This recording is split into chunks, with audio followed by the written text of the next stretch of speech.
Welcome back to the Steamboat Today morning show. Today is the first Friday in January, and we like to celebrate that with something called the First Friday Art Walk. And we have lots of artists displaying their work, and how apropos to have one of them sitting here in our studio. Adam Zabel, good to have you here. Thank you for having me.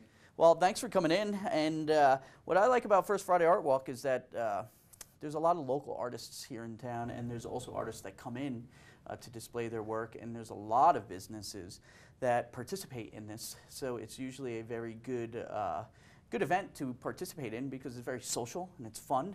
And we're lucky enough to have some of your work being displayed tonight, which I think is fantastic. Wonderful. And we have some of your work that we're showing up here. What I like to do is kind of try and get people to get to know you a little bit. So I want to know what you like about being an artist. Well, what I like about being an artist is being able to express myself in different ways through visual pictures, through different avenues of color. You can express yourself. There's so many different crossbreeds in art. There's a ton of different ways you can influence people, but for me, it's nature. It's a very natural thing for people to be stimulated by nature. I find that a lot of artists don't just one day decide to be an artist. They're kind of born that way. So I assume that you've been tinkering since you were probably little. What have you? When did that all start? As far back as I can remember, I remember taking trips with my grandfather out on the Mississippi River. And we would stop and camp on islands, and that was a huge part of my childhood. And the entire time that I was out, I would be drawing. I did a lot of drawing. Okay, and always outside type landscapes and things like that. And it's blossomed into this. Your works are absolutely beautiful, and Thank you.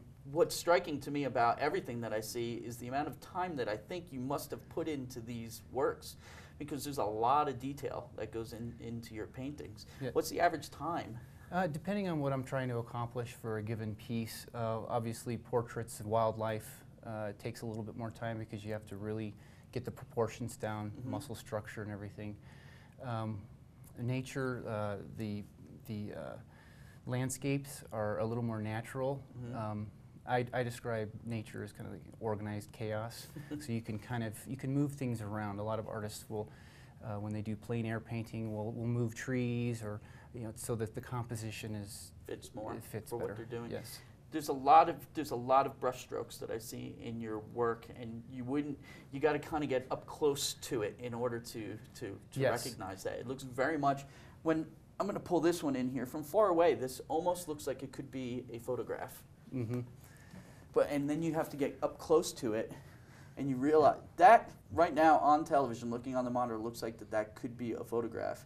Very detailed work and absolutely gorgeous. When you're at this close, though, you very much realize that it's a painting, and there's a lot of brushstrokes and a lot of detail that you put into your work. So, how long did this take you to do? This particular piece, I would say.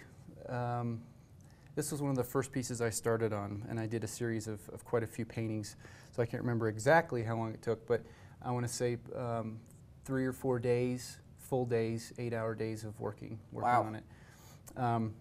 I did a wash with a burnt umber underneath, where I did the entire painting on the white canvas with a burnt umber color, and so I got all the value changes down very well before I added on the paint.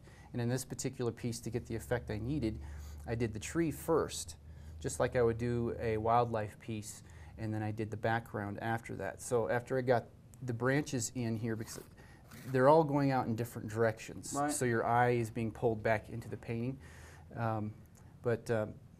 That was done first, and then I put in these beautiful blues, stale blues in the background. And then on top of that, I finished off with all the tiny little branches. So each individual piece, you have to think it all through, exactly what you're wanting to accomplish. As an artist. Yes. Right. And sometimes it works really, really well, and other times you learn and you move on and you keep getting better and better. Eric, may I give that to you there? Please be careful with that. Are your paintings for sale today? Yes. The paintings are for sale at the Artist Gallery Steamboat. Okay, so this is today's First Friday Art Walk, and one other question I wanted to ask: we have another Zabel artist in town, and Yes. does that happen to be? Are you related? Curtis is very well known for his sculptures. He's a cowboy artist. My father was also a cowboy sculptor artist, and so I learned quite a bit by watching my father through the years in his studio. Oh. I just happen to be an oil painter, which is, you have to create the three-dimensional effect on a two-dimensional surface. And that's what I like about that. That kind of looks like, if you put that in a window, that could look like what you're seeing outside of your window. It's very, Yes. you put a lot of time and effort into that, and it kind of shows. Mm-hmm. Beautiful stuff. Okay. So today, First Friday Art Walk, I'd have to say that there's a good 20 places that participate. Where is your work going to be located? On the Art Walk, the Artist Gallery Steamboat is doing a big show for me. Usually we have a couple two-dimensional artists that fill the space. Mm-hmm. I was fortunate enough to get the entire space along with Oh, wow. one three-dimensional artist, Matt Graves, who's also going to be there for the show. It's a beautiful space. So it would be nice to see your stuff in there because I think it would show well inside that space. Mm-hmm. What's the address of that space? Do you recall? It's right there on Lincoln, Right. and It's more it's west. yes, Right? if you're going towards the library, it'll Right. be right there on your left-hand So side. it's just about 10th Street right there. Yes. So that's the Artist 10th Gallery. Beautiful space, big space. So it's kind of Mhm. nice. How many paintings are you going to be showing? I think there's probably 15 to 20 paintings Oh, wow. up there. So. And people have an opportunity to purchase them. Yes, and they're all for sale. Oh, that's fantastic. Mhm. Good. Do you usually sell? Is this your first Friday art walk that you've done? Here in No, Steamboat? I've been at the Artist Gallery for a couple of years now. Okay. I've Your done stuff looks familiar to me. So yes. that's, Most of the stuff that people probably recognize is my wildlife. mhm. That one looks familiar to me. There weren't a whole lot of wildlife painters at the time, so they asked if I would do it, and I said sure. And I feel comfortable doing just about anything. Well, it's nice we get to put a face with the familiar work that we've seen around town. Mm-hmm. You'll have a good time tonight for sure. There's a lot of people in town for the music fest, so I have a feeling that you'll have a bunch of people walking around before the tents start, doing their music thing tonight. Pleasure having you in here. Good luck tonight, and it's the Artist Gallery. Starts what time? It starts at 5 p.m. And how can people find out more information about you if they want to? Well, I have a website, adamzabel.com. Okay. That's my name. And they can come and meet me tonight at the First Friday Art Walk if they want to talk to me in person, get What to know time will me. you be there? I'll be there probably a little before 5. There you go. Well, thank you, Adam, for coming in. Appreciate it. And thank you for bringing your work in. Absolute pleasure. Like I said, I've seen his works around town, so it's nice to put a face with the work. And that's tonight, starting around 5 o'clock, 4 o'clock, actually. People really start roaming around, and it goes heavy until about 6. Sometimes they go a little longer, depending on the crowds. But get down there to the Artist Gallery. Just after 10th Street is a beautiful Artist Gallery on the south side of the street. Would you say that is? South side of the street. Yes. And that is tonight, First Friday. Stay tuned for more here on the Steamboat Today Show.